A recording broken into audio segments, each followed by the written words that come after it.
जरूरी नहीं है कि पत्नी बच्चों से निकल गई तो किसी और में नहीं है, किसी में भी जा सकती है। और इस बात का प्रमाण है श्री भरत जी महाराज। अपनी पत्नी को छोड़ दिया, बच्चों को छोड़ दिया, अपने राज्य को छोड़ दिया, लेकिन वन में गए और भजन करने लगे। तभी क्या देखा कि नदी के उस पार एक गर्भवती हिरणी जल पी रही है।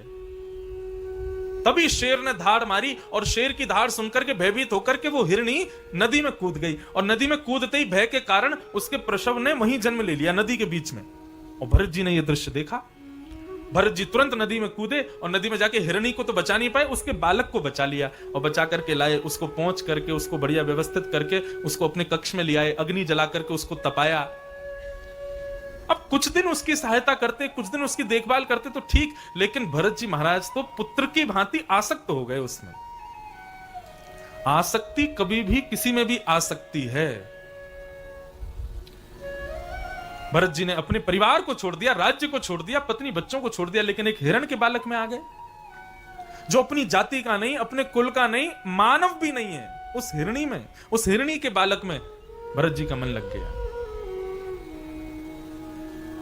अब तो भरत जी महाराज का नाम जब धीरे धीरे कम होने लगा और धीरे धीरे उसी का ही ध्यान करने लगे। ध्यान करते करते करते करते स्थिति ये हुई कि भरत जी की वृद्धावस्था आई, अंत समय आया। तो अंत समय आने पर जब वो शिथिल हो गए, कहीं आने जाने लायक नहीं बचे, तब अपनी कुटिया में पड़े पड़े केवल उस हिरण के बालक को देखते रहते हैं। एक दिन हिरणों का झुंड देख करके उस बालक के मन में इच्छा हुई कि मैं भी इनके साथ चला जाऊं, और भरत जी के ना चाहते हुए भी वो बालक भरत जी को छोड़ करके हिरणों के साथ चला गया। उसी हिरण बालक की याद करते करते करते करते करते करते भरत जी के प्राण निकल गए। शास्त्र आज्ञा करते हैं अंत काल में जिसका स्मरण करते हो अगले जन्म में वही बनना पड़ता है। और मैं तो ऐसा कहता हूं, अंत काल नहीं, जीवन भर जिसका स्मरण करते हो अगले जन्म में वही बनना पड़ता है। भरत जी महाराज अपना एक जन्म गवा देते हैं और दूसरे जन्म में फिर हिरण बन के प्रकट होते हैं। दक्षिण भारत में कहीं उनका जन्म होता है। दक्षिण में जन्म लेकर के भरत जी महाराज मन में विचार करते हैं कि मैं अपना एक जन्म गवा चुका हूं हिरण में आसक्त होके, अब मुझे हिरण बनना पड़ा। तो पुनः उसी स्थान पर पहुंचे जहां वो तपस्या कर रहे थे भरत जी के रूप में, और वहां जाकर के एक ब्राह्मण को तर्पण करते हुए देखा, और उसको देखते हुए भरत जी जानबूझ करके उस हिरण के रूप में नदी में कूद गए और अपने प्राण त्याग दिए। अंत में स्मरण किया था एक ब्राह्मण का, इसलिए अपने तीसरे जन्म में भरत जी महाराज एक ब्राह्मण कुल में जन्म लिए। भरत जी को अपने भजन के प्रताप से अपने 3 पूर्व जन्मों की स्मृति थी कि मैं पहले कौन था। अब की बार भरत जी ने पहले ही दृढ़ निश्चित कर लिया कि भाई कुछ भी हो जाए संसार का नहीं होना है। और जैसे जैसे भरत जी महाराज थोड़े बड़े हुए, अब उनके पिता ने नामकरण तो भरत ही रखा था। पिताजी ब्राह्मण है। ये सवारी अपनी कथा की आ रही है क्या? अच्छा, मैं सोचा कहीं नंदोत्सव की वो लाल जी को नहीं लेके आ रहे हूं। बहुत सावधानी से सुनो। भरत जी महाराज धीरे धीरे बड़े हुए। पहले से ही अपने मन में दृढ़ संकल्प कर लिया कि भरत इस संसार का नहीं होना है। इस बार तीसरी बार मौका दिया ठाकुर जी ने। और स्थिति ये कि उनके ब्राह्मण पिता भरत जी को चाहते थे कि हम ब्राह्मण हैं, हमारा बेटा भी अच्छा ब्राह्मण बने, घर घर में जावे, ब्याह करावे, पाठ पूजा करावे। तो सबसे पहले गायत्री मंत्र याद करा रहे थे भरत जी को। लेकिन भागवत में वर्णन है 6 महीने तक भरत जी ने ओम शब्द भी याद करके नहीं सुनाया अपने पिताजी को। क्यों? बोले आज गायत्री मंत्र याद कर लूंगा, कल कहेंगे कि बेटा अब तुम एक काम करो षोडशोपचार याद कर लो, फिर कहेंगे वेद मंत्र याद कर लो, परसों कहेंगे व्याकरण पढ़ाओ, फिर तरसों कहेंगे यजमान के घर पर जाके गृह प्रवेश कराओ, अगले दिन कहेंगे वो मर गए हैं उनका अंतिम संस्कार कराओ। ये संसार में मुझे पढ़ना नहीं है। एक वाक्य कहते हैं, जो अपनों सुख चाहे हो तो मूर्ख बन के रहो। अपना सुख यदि चाहते हो तो मूर्ख बन के रहो। कहने का अभिप्राय, यदि संसारिक कोई काम आपको दिया गया और आपने बड़ी कुशलता से उसको कर दिया तो बार बार आपको ही दिया जाएगा। इसलिए यदि उससे निवृत्त होना है तो एक बार में ही बिगाड़ दो, दूसरी बार आपको मिलेगा ही नहीं। माता जी कह रही हैं रसोई में जाओ, जाकर के रोटी बनाओ, तो रोटी ऐसी बना देना ऑस्ट्रेलिया का नक्शा बन के आवे। अगली बार से मैया कहेगी नहीं बेटा तुम जाओ। लेकिन सुनो, अपने ऐशो आराम के लिए और अपने कंफर्ट जोन के लिए ये सब करना तो पाप माना जाएगा। भगवत भजन के लिए यदि स्वयं को मूर्ख बनाना पड़े तो वह भी उचित है। जैसे जड़ भरत जी ने, नाम उनका जड़ भरत थोड़ी था, नाम उनका भरत था, लेकिन वो इतने जड़ बन के रहते थे कि सब उनको जड़ भरत कहते थे। जड़ मतलब बिल्कुल स्थूल, किसी काम के नहीं है। पिताजी ने मन में विचार किया, जिस बालक ने 6 महीने में गायत्री मंत्र याद करके नहीं सुनाया, ये जीवन में क्या करेगा। भरत जी को कभी कभी उनके पिताजी समझाते, बेटा थोड़ा पढ़ा करो, थोड़ा याद किया करो, थोड़ा बुद्धि में थोड़ी विवेकता लाओ। लेकिन भरत जी महाराज तो बिल्कुल ऐसे रहते हैं। घर के सारे लोग जब खा लेते हैं तो बचा हुआ जो भोजन होता था उसको भरत जी खाते थे। कुछ लेना ना देना, मगन रहना, बिल्कुल अलमस्त जीवन कर लिया भरत जी ने अपना। एक दिन पिता के प्राण निकल गए। पिताजी भरत जी को छोड़ के चले गए। भरत जी के बड़े 2 भाई और हैं, वो दोनों ही काम करते हैं, दोनों ही अच्छा कमाते हैं, लेकिन भरत जी कुछ नहीं करते। दोनों ने मन में विचार किया, बोले किसी काम दाम का तो है नहीं, पिताजी हमारे माथे ये बोझ छोड़ के चले गए, इसको कहीं व्यस्त कर दो, इसको कहीं काम दिला दो ताकि कहीं जाया करे, थोड़ा अपना जीवन यापन किया करे। बड़े भाई एक काम लेकर के आए। क्या काम लेके आए? बोले एक का खेत है, तुमको केवल रखवाली करनी है कि बाहर के जानवर आए नहीं अंदर। पहले बाउंड्री तो बनती नहीं थी। भरत जी महाराज बोले जो आज्ञा। खेत में चले गए और खेत में जाकर के महाराज उन्होंने तो कोई देखना करना तो दूर की बात, अगल बगल से गाय पकड़ पकड़ के और ले आए खेत में कि सब खा जाओ। गधों को पकड़ करके ले आए, चिड़ियाओं को बुलाने लगा, आ आ आ करके सारी चिड़ियाएं बुला दी, पूरा खेत उजड़ गया। राम जी की चिड़िया, राम जी का खेत, खाओ मेरे प्यारे भर भर पेट। उस खेत के मालिक ने जाकर के भरत जी के भाई से शिकायत कर दी, बोले कैसा आदमी ला के दिया है, पूरा खेत उजड़ गया मेरा। अरे अगल बगल के पड़ोसी तो बता रहे थे कि वो जानबूझ के पकड़ पकड़ के जानवरों को ला रहा है और खेत खिला रहा है, ऐसा व्यक्ति क्यों भेज दिया मेरे खेत में। भरत जी के भाई ने बहुत डांटा, बोले तुम किसी काम के नहीं हो, जैसे तैसे खोज के एक काम तुम्हारे लिए लाया वो भी तुमने बिगाड़ दिया। भरत जी कुछ नहीं, मौन। भाई पीटते हैं, भरत जी तब भी मौन रहते हैं, कुछ नहीं कहते। छोटा भाई एक दिन काम लेके आया, कहीं पर खुदाई करनी थी। अब खुदाई इतनी नहीं कर, मतलब केवल जैसे खेत बोने से पहले पूरे खेत को खोदा जाता है उस प्रकार से फावड़े से केवल हल्का हल्का खोदना था, लेकिन भरत जी महाराज ने कुआं खोद दिया, इतना गहरा गड्ढा कर दिया कि एक तरफ तो पहाड़ खड़ा हो गया मिट्टी का, एक तरफ भयंकर गड्ढा। लोग बाग गए, जाकर के भरत जी को खूब सुनाने लगे, उनके भाई ने बहुत मारा लेकिन भरत जी सहते रहे, कोई बात नहीं। एक दिन दोनों भाइयों ने मन में विचार किया, माता पिता तो है नहीं, ये बोझ हमारे सिर पर रहता है, पूरे परिवार को परेशान करता है, एक काम करो, इससे कहते हैं तू घर छोड़ के चला जा। कह दो। भरत जी से जाके कहा, भरत सुनो, अब तुम्हारा ख्याल हम नहीं रख सकते, तुम अपना अपने आप रखो, तुम घर छोड़ के कहीं और अपनी व्यवस्था देखो। भरत जी बोले, मैं तो बस आपकी आज्ञा की प्रतीक्षा कर रहा था, आज्ञा मिल गई, अब चला जाऊंगा। आज्ञा नहीं करते और मैं स्वयं चला जाता तो अपराध लगता तो फिर से संसार में बंध जाता मैं। अब आपकी आज्ञा हो गई, अब चला जाऊंगा। भरत जी चले गए, कुछ नहीं करते हैं, केवल एक पागलों की भांति इधर उधर पड़े रहते हैं और केवल ठाकुर जी का स्मरण करते हैं। बहुत सुंदर कथा है जड़ भरत की, लेकिन बहुत ज्ञानवर्धक भी है। जड़ भरत जी महाराज एक खेत में हाथ की तकिया लगा करके रात्रि में सोए थे,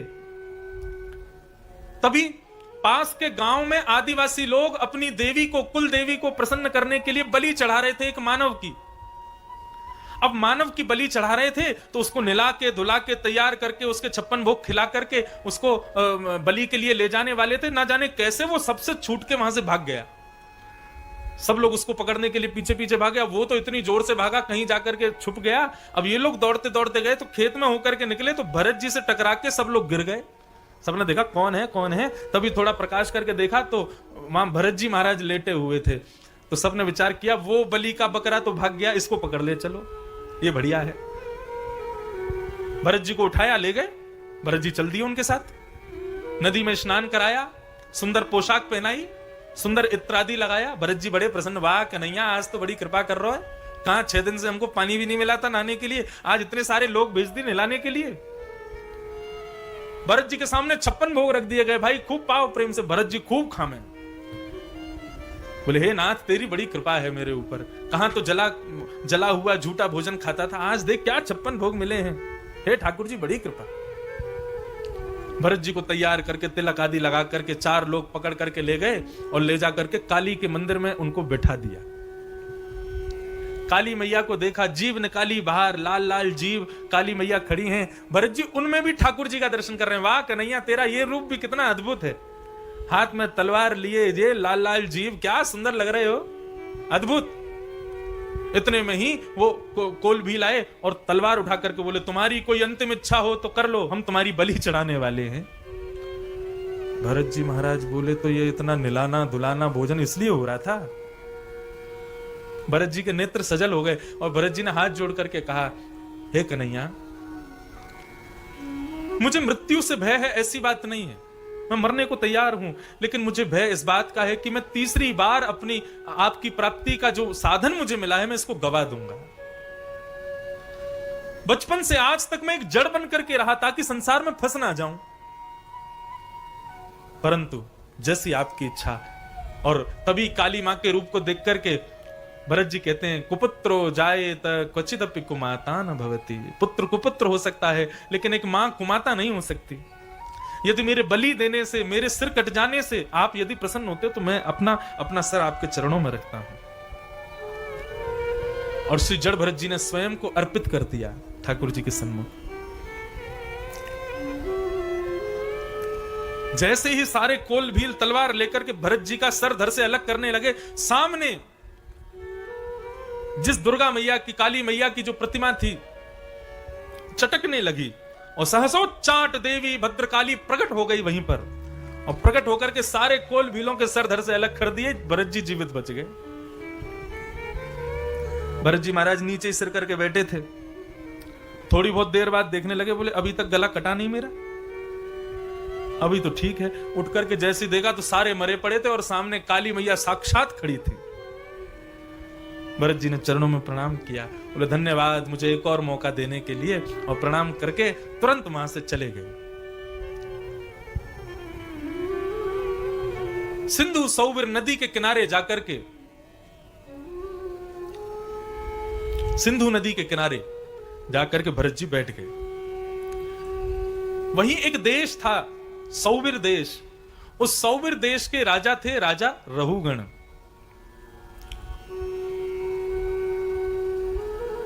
अब रहुगण राजा नित्य कपिल भगवान के आश्रम जाते थे प्रवचन सुनने के लिए। लेकिन प्रवचन सुनने जाते थे, कैसे जाते थे? बिल्कुल राज ठाट के साथ जाते थे। 4 लोग चिन्ह लेकर के चल रहे हैं, बैंड बाजे बजाते हुए चल रहे हैं, 4 लोग पालकी उठा के चल रहे हैं, और उसमें जो है रहुगण राजा बैठ करके तब जाता था। जबकि सत्संग सुनने के लिए व्यक्ति जावे, अपनी प्रभुता को त्याग के जावे, अपनी प्रभुता को छोड़ करके जावे, तब ही सत्संग समझ में आएगा। यदि सत्संग में भी अपनी प्रभुता के चादर को ओढ़ के आएगा ना, तो सत्संग उसको कभी समझ नहीं आ सकता। रहुगण नित्य सत्संग सुनने जाता था, लेकिन अपने राजा की प्रभुता को अपने हृदय में धारण करके जाता था। अब आज रहुगण को सत्संग सुनने जाना था, लेकिन कहार जो पालकी उठाते थे उनमें से एक पालकी उठाने वाला कहार बीमार हो गया। कहारों ने कहा, महाराज आज आप सत्संग में नहीं जा पाओगे, क्योंकि एक कहार बीमार हो गया है, आपकी पालकी कौन उठाएगा? रहुगण अभिमान में बोले कि मैं राजा हूं, एक ही कहार होगा क्या? अरे राह चलते हुए किसी को भी उठा लाओ, और मना करे तो सर धर से अलग कर देना। राजा की पालकी उठानी है, साधारण बात है। तीनों पालकी उठाने वाले निकले खोजने के लिए कोई मिल जाए, तभी उनको सिंधु नदी के किनारे जड़ भरत जी मिल गए। जड़ भरत जी को उठाया, बोले उठा के लेके चल दिए। जड़ भरत जी खड़े हैं, पूछ भी नहीं रहे करना क्या है, जड़ है ना। कहारों ने बताया राजा जाएंगे प्रवचन सुनने के लिए, तो ये पालकी उठानी है, चलो लग जाओ, कंधा लगा लो। रहुगण जी, भरत जी ने तुरंत कंधा लगा लिया, पालकी उठा ली, रहुगण उसमें बैठ गया। अब जड़ भरत जी ऐसा जीवन जीते थे कि कोई अपराध मुझसे हो ना जाए, ये मेरी आखिरी अपॉर्चुनिटी है, मेरे को आखिरी बार मौका मिला है। तो दृष्टिपूतम निषेध पादम, चलते थे तो कैसे चलते थे? आंखों से पहले धरती को देखते थे, कहीं कोई चींटी तो नहीं, कहीं कोई कीड़ा तो नहीं, कहीं कोई छोटा जीव भी दिख जाता था, जड़ भरत जी कूद जाते थे। अब पालकी लेकर के चलने लगे, आंखों से नीचे देख करके चल रहे हैं, कहीं कोई चींटी तो नहीं, कीड़ा तो नहीं। एक तो उनकी गति धीरे, 3 कहार तेज चले, एक धीरे चले, तो वैसे ही राजा को थोड़ी असहजता हो, बार बार उसका सर लगे।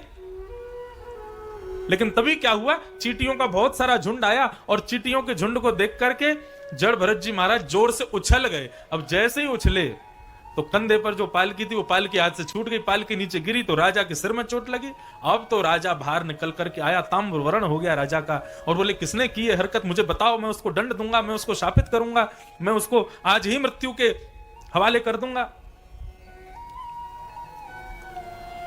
रघुगण जी चुपचाप खड़े थे।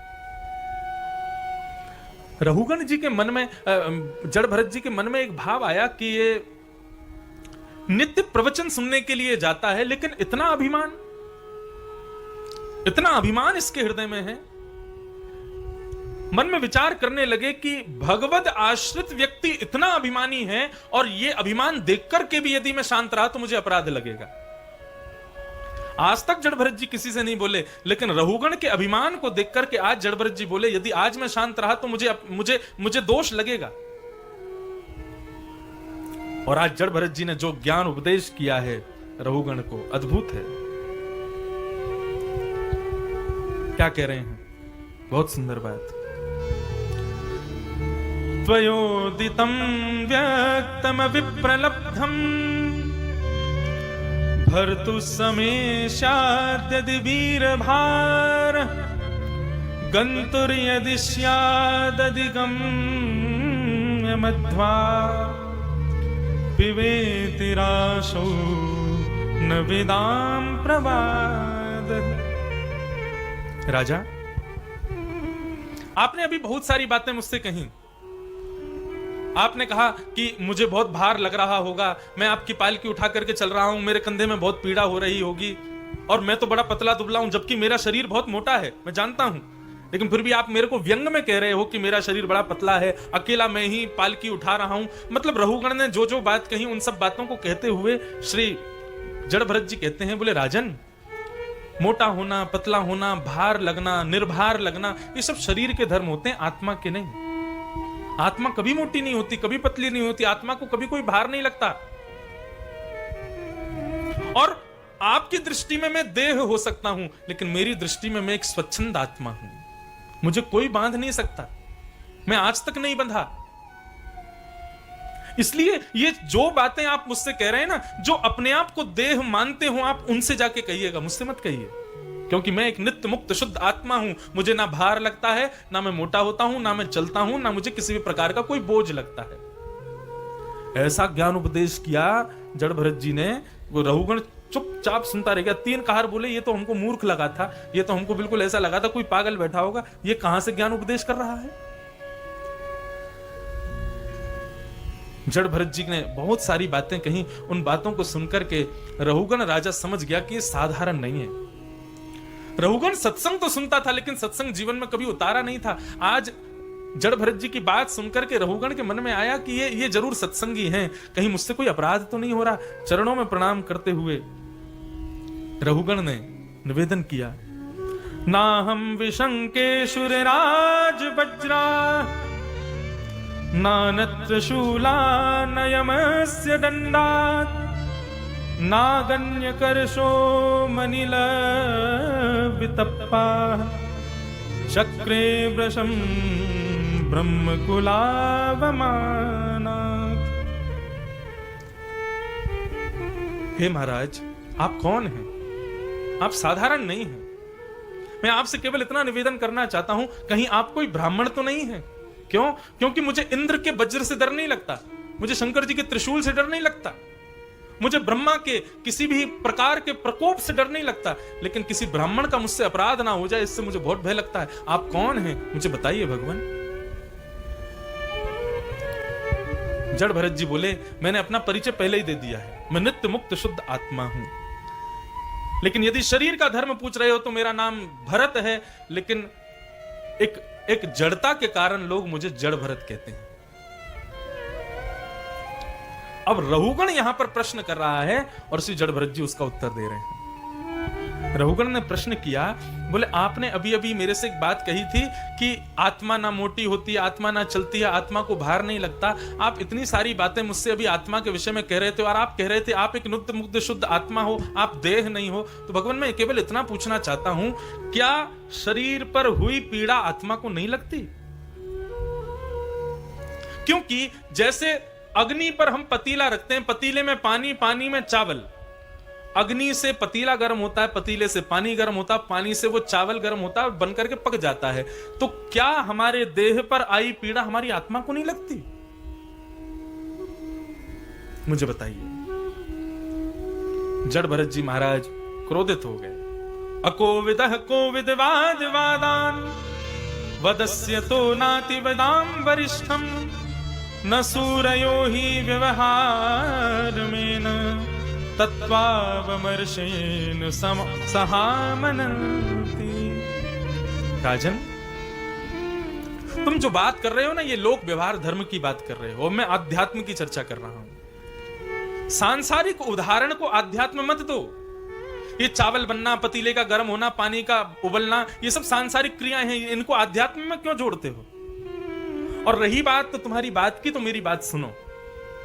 तुम कह रहे हो कि पतीला गर्म होने से जल गर्म होता है, जल से फिर चावल, चावल से उसका गर्भ गर्म होकर सब पक जाता है, तो पीड़ा यदि शरीर के बाहर लगी तो आत्मा को क्यों नहीं लगती? राजन, चावल को बीज से तोड़ने पर उसके गर्भ को देखा जा सकता है, परंतु शरीर के दो हिस्से करने पर आत्मा को देखा नहीं जा पाएगा। जो अदृश्य है, जो अदृष्टा है, उस अदृष्टा आत्मा को तुम संसार के व्यवहार में कैसे जोड़ सकते हो? बहुत ऊंचा ज्ञान है यहां पर। अगर इस पर बैठ के थोड़ी चिंतन किया जाए तब समझ में आएगी बात। भरत जी कह रहे मैंने पहले ही स्पष्ट कर दिया कि संसार के जितने भी भाव हैं उनको मुझ पर मत लगाना, क्योंकि मैं ये मान चुका हूं कि मैं देह नहीं हूं। देह केवल मेरे लिए एक साधन है भगवत प्राप्ति का, इससे अतिरिक्त और कुछ भी नहीं है। इसलिए तुम सांसारिक क्रियाओं को देह से मत जोड़ो। रहुगण की बुद्धि घूमने लगी, चरणों में प्रणाम किया जड़ भरत के और कहने लगा, भगवान मुझे ये ज्ञान कब होगा जो आपको प्राप्त है?